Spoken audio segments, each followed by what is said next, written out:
Okay, so let's talk about digraphs.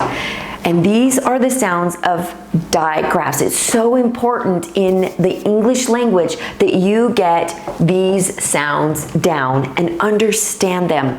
So TH says or th. It says two sounds. Now SH will be at the beginning and at the end of words, and sometimes you will find them in the middle of a word. This says shh. This says shh, shh, shh. These will be found in the middle of words. Now, for this to say shh, it has to be followed by another vowel. All of them. This says shh no matter what. But these have to be followed by a vowel, by a vowel for it to say shh. Now, if these do not follow a vowel, let's say we're going to put a consonant here.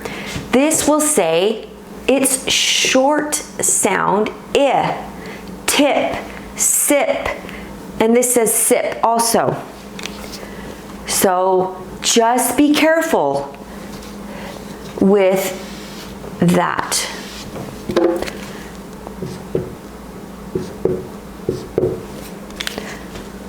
TI says shh in the middle of a word.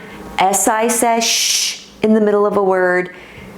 CI says shh in the middle of a word.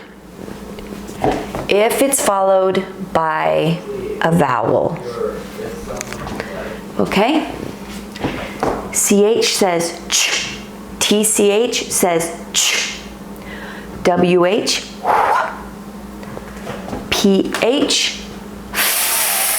It's the exact same sound as this F. Now, the PH says, I am Greek. So, if you see this, it is going to say it's Greek. CK says k. Now, this right here, die means to, and graph means to write or record.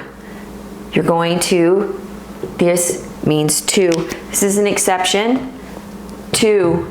See how they're two? So they're called digraphs. Digraphs. Okay, good luck with it, everybody. Get these sounds down, learn them, memorize them, and you will excel in understanding the English language. Bye, everybody.